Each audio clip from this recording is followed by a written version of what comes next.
Hey everybody, hope you're doing well. Today I'm going to have an in-depth tutorial on building your own place picker.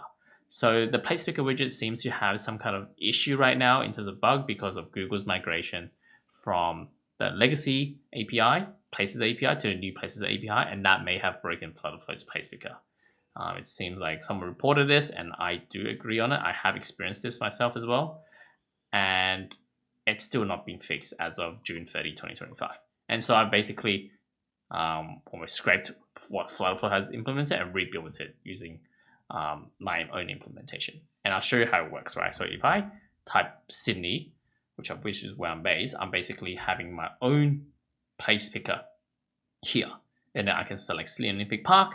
And from that, I can grab details of this selection based on the place ID. And the information is all fetched from Google's. So basically the same source, but we are going to be using the new Places API instead of the old Places API, which Google is slowly deprecating. So before we get started, remember to comment, like, and subscribe for more content on FlutterFlow. And if you never need any assistance, feel free to reach out. So the context of me making this video is that there has been existing bug within FlutterFlow where the place picker doesn't load places. And this may be because the place picker is using the legacy API while Google has recently retired and in favor of the new Places API. And you can see here, this was raised in March 15, and as of today, 30th of June 2020, FlutterFlow is still yet to fix this issue. And so as a result, this video will cover possible solution in building your place picker if the default widget is not working for you. And this video may also apply to you because this video allows you further customization on how the place picker should work compared to FlutterFlow's default widget.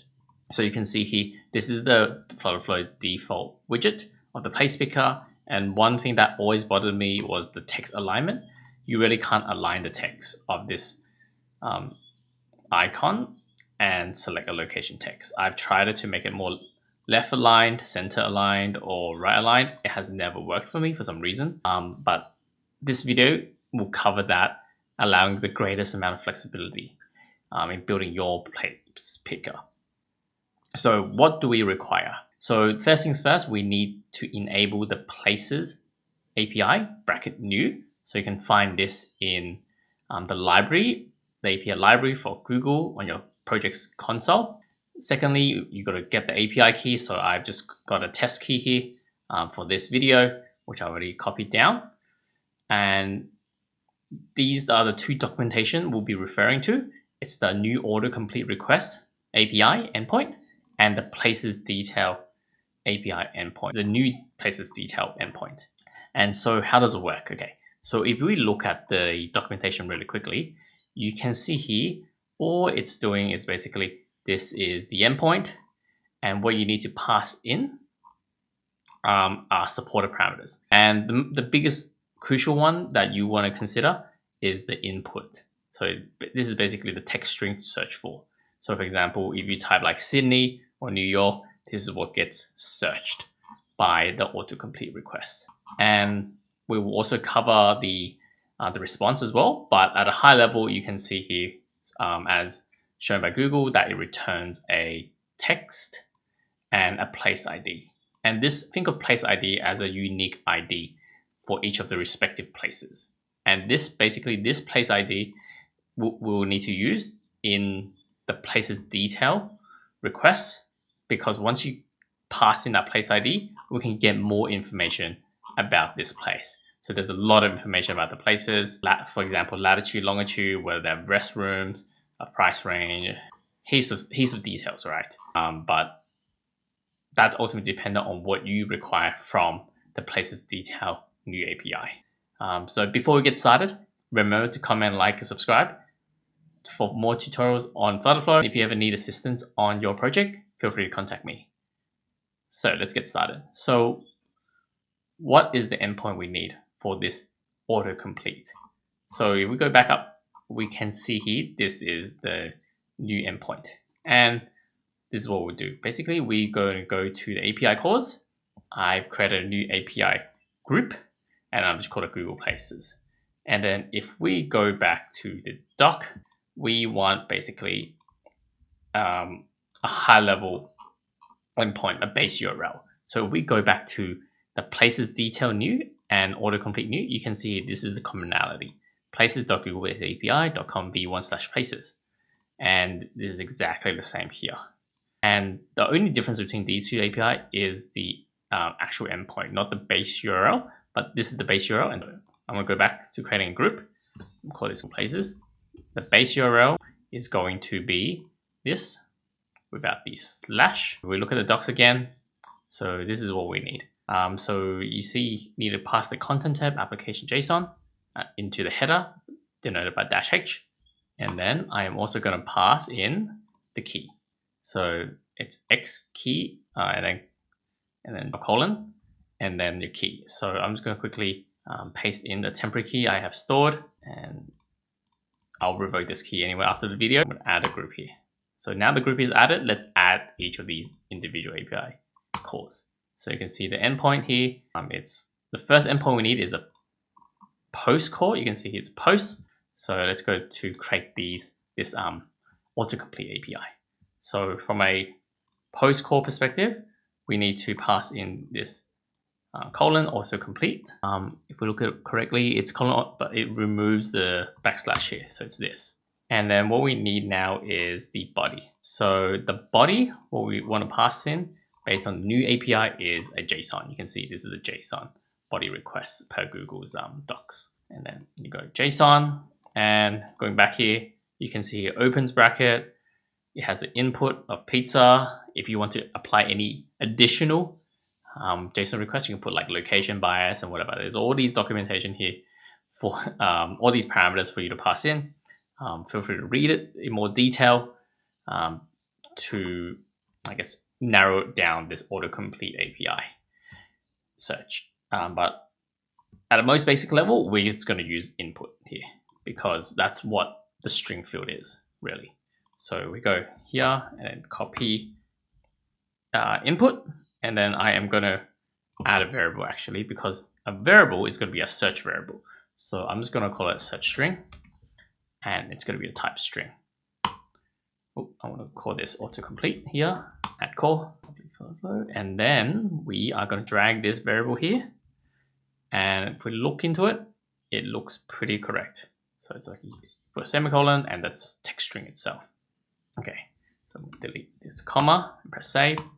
This looks good. Of course, make sure your API is secure by making it by checking as make private, which basically deploys a cloud function to call the API.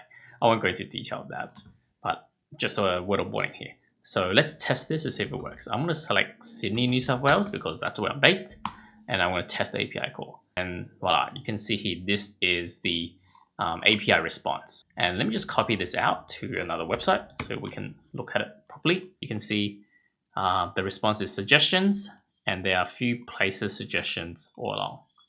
You see there's around 4 suggestions, I believe, or 5, and this is how it works. So you can see here if you can navigate the suggestions using this website called jsonpath.com. It's pretty powerful because it allows you to type, for example, the JSON path, and it shows on the right hand side what it would be if you do pass in that path. And then so I do 1, so you can see this is the first place prediction, and this is the prediction is New South Wales Parliament, Macquarie Street, Sydney, New South Wales, with the place ID of this. And then so what's the structural format text, the secondary text, what type it is. If we go to the second one, you can see here is the New South Wales Teachers Federation, blah, blah, blah, so on and so on. So this was suggested from the API. So if we go back to the docs itself, which I'll show you here, this is the response basically, the places prediction. And let's now grab the place ID and the text itself here. So basically what you want to show to the user is this text here, so Sydney, New South Wales, Australia, and the place ID, because it allows us to grab more information based on this place ID using the places detail API endpoint. So how do we do this? So FlutterFlow is quite good in terms of suggesting what has responded. So I'm just going to use it. So the first thing we're going to do here is grab this suggestions place ID. I'm going to add as a JSON path and then call it prediction place ID. Just do that. And then the next one I want to add is, let's have a look. I want to add this text. I'm going to call it prediction place text. So that's basically what we need. So we need the place ID and the place text. So let's just copy this ID out quickly so we can use it later on. I'll show you, because we need to use that for the places detail API endpoint. So let's add that places detail. So I'm going to call it places detail endpoint. And going back to the docs again, how do we make this? We're going to pass in a place ID here. And this is going to be a get request. You can see here, get request here. We don't need to pass in the API key because our Google Places group already has it. Okay, so let's create that variable. So I'm going to call it place ID. And then to match it, I'll put place ID in the variable and type string, add call. And then if I go to place ID test, and I'm going to paste that first response we gathered from the previous autocomplete API response and test it. Let's see what it comes out with. Okay, so it seems that we forgot to pass important information. It says field mask is a required parameter. So what is field mask? Field mask is basically, so if we just Google field masking, it basically specifies the list of fields to return in response. Past blah, blah, blah, blah, blah. Okay, and then you can get everything right here. If you just do star, it gets all the fields, else you can get specific fields. So for example, you just want a display name or the formatted address per Google's doc. And so where do we create this? So if we look at the docs again, if we scroll up, you can see here the field mask is passed. Well, this is in the way, but it's passed as a header.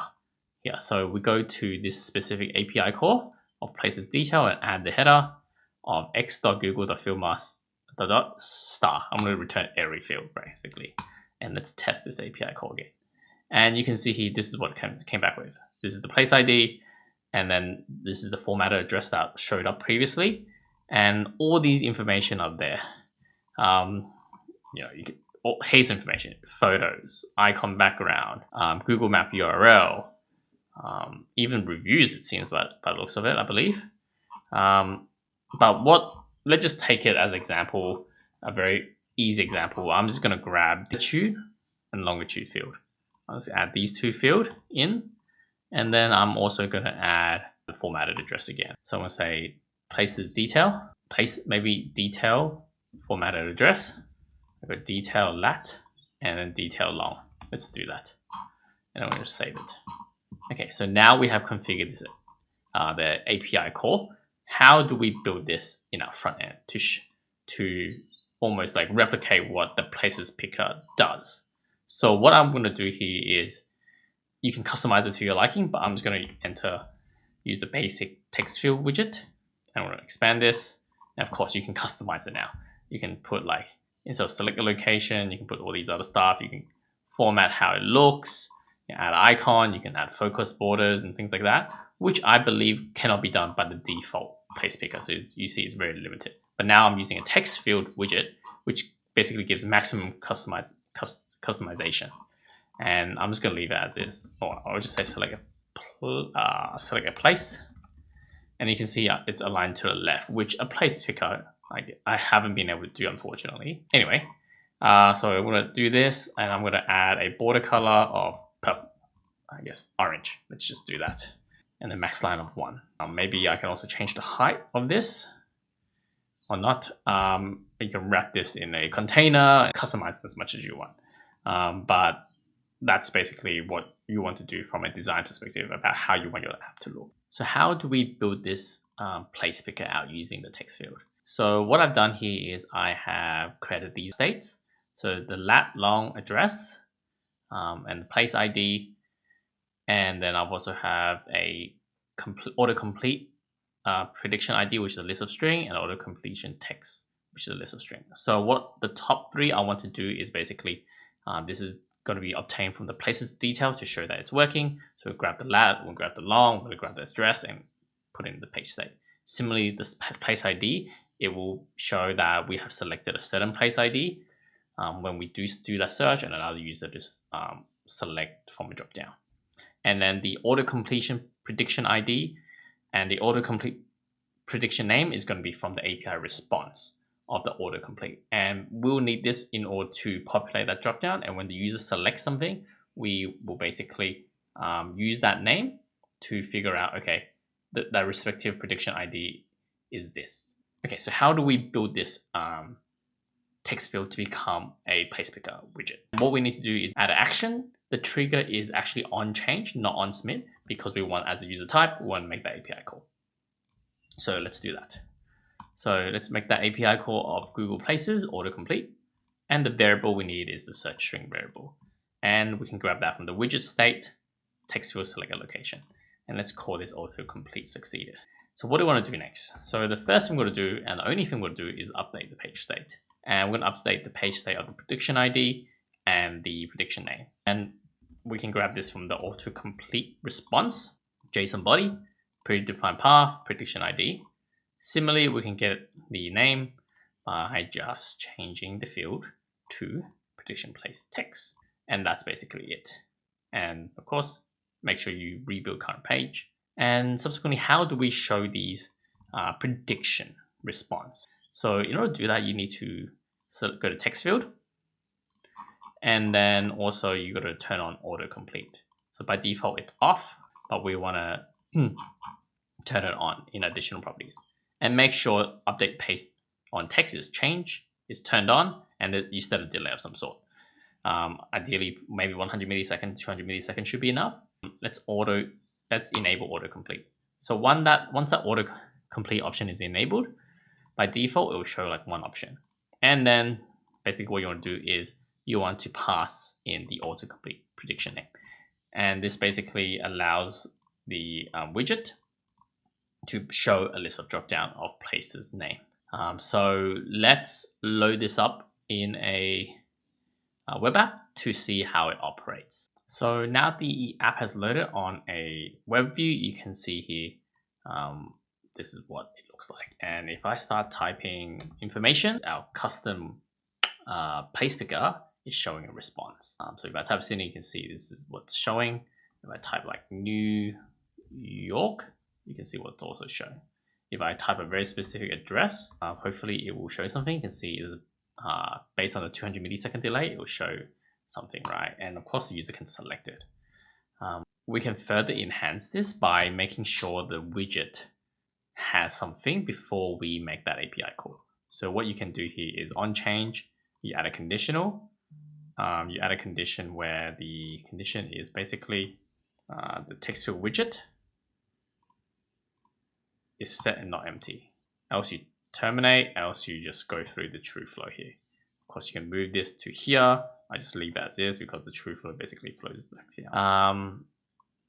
So this basically makes the API call only if that text field is populated here. So we're not making a blank API call to Google. So that's how this dropdown works and how the dropdown will show based on the autocomplete API. So what we've got to do next is basically when the user selects a location, what do we do, right? So how do we do that? So what we need to do is create a custom function because we have a list of text in the response. And when the user selects that single item for a list of text, we want to search through that single item in a list of text, get where in that array, what position the index is, and then use that index to grab the place ID from the autocomplete list of IDs. So how do we do that? So we're going to add a custom widget, and let's call this custom widget string index of, and not custom widget, sorry, custom function. And then this function is going to be called string index of, and it's going to be of type integer. It's going to be non-nullable, and then I am going to pass in a string. It's going to be non-nullable string because it's always going to be a selection, and then it's going to be string list. It's going to be another argument of a list of string because that's the place's name list. And basically what you're going to do here is, this is basically the function you need, really. And you can see here, this is basically saying, so what is the index of string in string list? and then if it's blank, return null. If not, return something. Okay, so that's how it operates. I just got AI to do this, right? It doesn't have to be anything fancy. You can copy this into ChatGPT and then prompt it. You can ask Copilot or whatever. So how does this operate? So let's do this. So we need to add another on focus change. And basically this triggers when a user clicks something and the focus changes. And what we want to do here firstly is let's update the page state. Update the page state of place ID. So what is that place ID we just selected? Let's set the value based on the new custom function we just used, we just created. So the string is going to be if we go down to widget state, the string you can see here is the selected option. There's going to be a new one now because autocomplete is there. It is enabled in the widget, the text field widget. You can see it's text field, select your location, selected option. And then the list of string is going to be that list of place prediction name. And this basically becomes the output. Or this basically becomes the index only. So because it says we're outputting a index. So how do we use this? So we can copy this variable. So this is the index. And what we want to do now is update the page state based on the index of the place ID. So you go to place, basically the place ID is going to be the index from the prediction list ID. So we can go to the page state auto completion ID list. We're going to go item at index. The index is going to be a specific index. And then I'm going to select this, paste that formula we just created. And so that's basically grabbing the place ID. So what do we do next then? Okay, so what I want to do next is this place ID page state is not necessary. I'm just showing you just how we are grabbing the data, and we are grabbing the data. So that's basically it. And then I can also populate information about like, okay, this is the selected address or whatever, but it's ultimately up to you.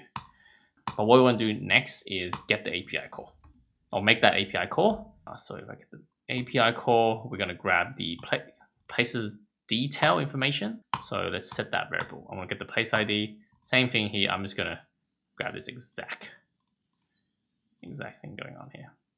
And then I'm going to go places detail output. And then lastly, what I want to do is update the page state.